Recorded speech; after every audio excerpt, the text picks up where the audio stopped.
Assalamualaikum warahmatullahi wabarakatuh. Kami dari kelompok 2 mata kuliah KMD kali ini akan membawakan presentasi tentang materi sejarah kepramukaan. Di kelompok 2 ini anggotanya terdiri dari Rizky Octavian, Umi Akhlakul Karimah, Dila Anjani Lavenita, Siti Nur Alifia, dan saya sendiri Ayu Octavia Ramadhani. Dan untuk poin-poin materi pada kali ini ada terdiri dari 4 poin. Yang pertama yaitu tentang perintis kepanduan dunia. Yang kedua tentang gagasan pendidikan kepramukaan. Yang ketiga nanti ada tentang berdirinya kepanduan Indonesia. Dan yang terakhir nanti ada tentang sejarah berdirinya gerakan pramuka. Dan untuk materi pertama akan disampaikan oleh Mbak Dila. Waktu dan tempat kami persilahkan.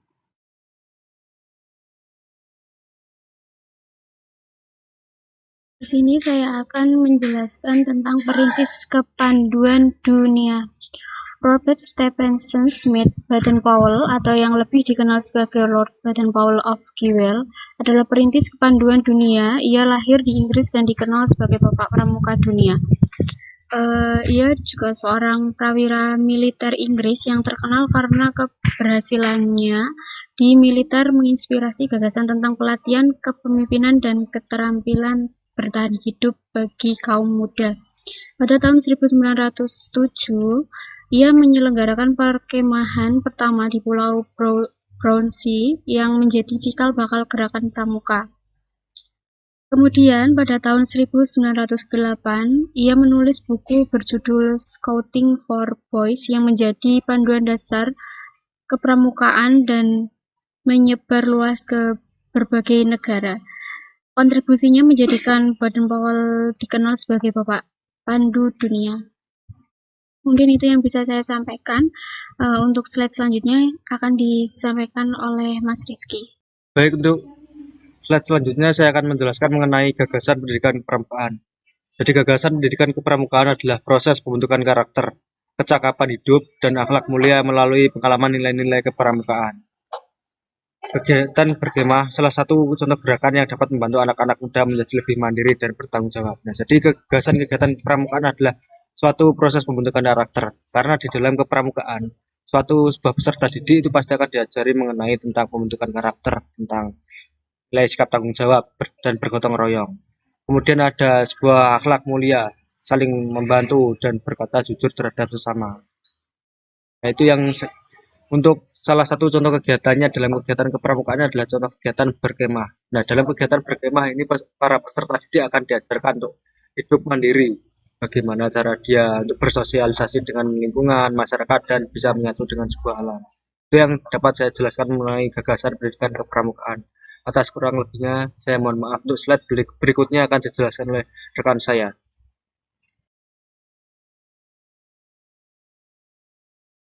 Baik, selanjutnya ada poin berdirinya Kepanduan Indonesia.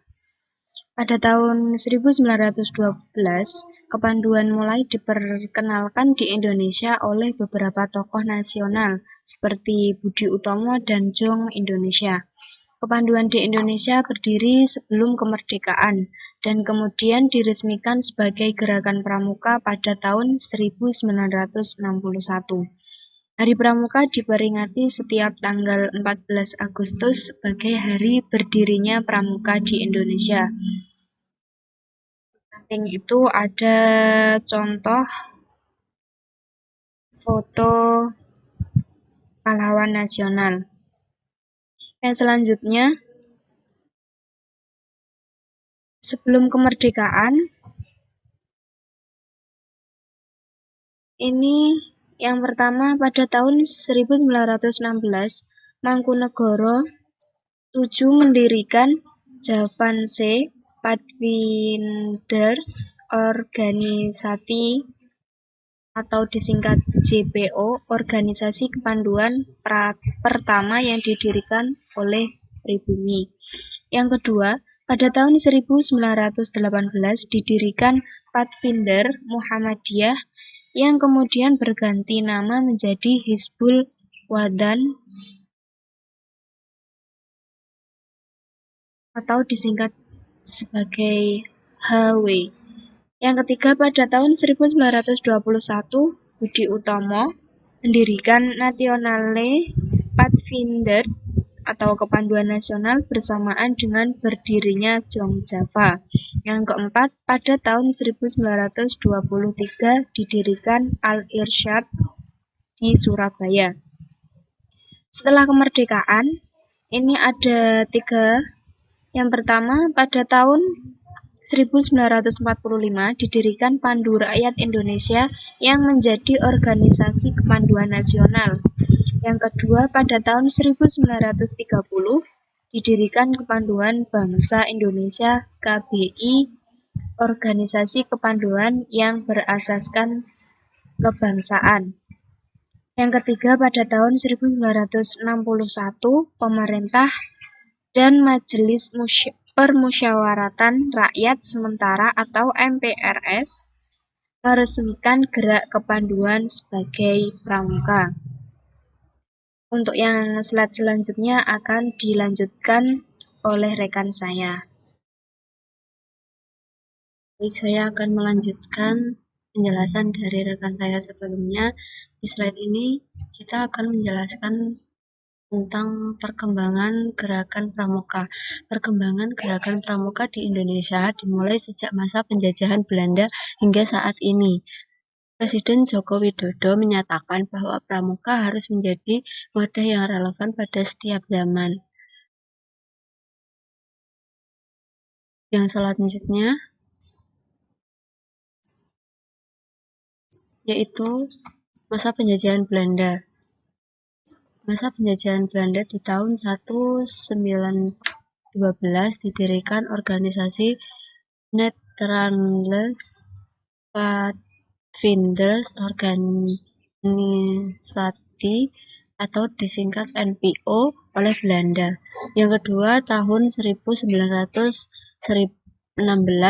organisasi NPO berganti nama menjadi Nederlandse Indische Padvinders Vereniging atau disingkat NIPV. Yang ketiga, tahun 1916 didirikan organisasi Javanese Padvinders Organized atau JPO oleh SP Mangkunegara 7. Yang sebelum kemerdekaan, yang pertama tahun 1945 didirikan organisasi Pandu Rakyat Indonesia di Solo. Yang kedua tahun 1961 Presiden Soekarno menggabungkan semua organisasi kepanduan menjadi satu organisasi nasional yang bernama Gerakan Pramuka. Yang ketiga, tahun 1961 Gerakan Pramuka diperkenalkan secara resmi kepada masyarakat luas. Yang keempat, tahun 1961 Sri Sultan Hamengkubuwono IX ditetapkan sebagai Ketua Kuartir Nasional Gerakan Pramuka pertama. Yang saat ini Gerakan Pramuka Indonesia menjadi salah satu organisasi kepanduan terbesar di Indonesia. Yang kedua, Gerakan Pramuka Indonesia melakukan berbagai kegiatan dan program untuk meningkatkan keterampilan, semangat kebangsaan, dan karakter anak-anak Indonesia. Selanjutnya, saya serahkan kepada moderator. Baik, jadi itu tadi penjelasan dari kelompok 2 tentang sejarah kepramukaan. Jadi kesimpulan dari materi kali ini adalah sejarah kepramukaan di Indonesia dimulai dari perintis kepanduan dunia, yaitu Robert Baden-Powell, dan berlanjut dengan berdirinya Gerakan Pramuka di Indonesia. Sekian presentasi dari kelompok 2, mohon maaf apabila ada kesalahan. Dan kurang lebihnya, terima kasih sudah menyimak video ini. Assalamualaikum warahmatullahi wabarakatuh.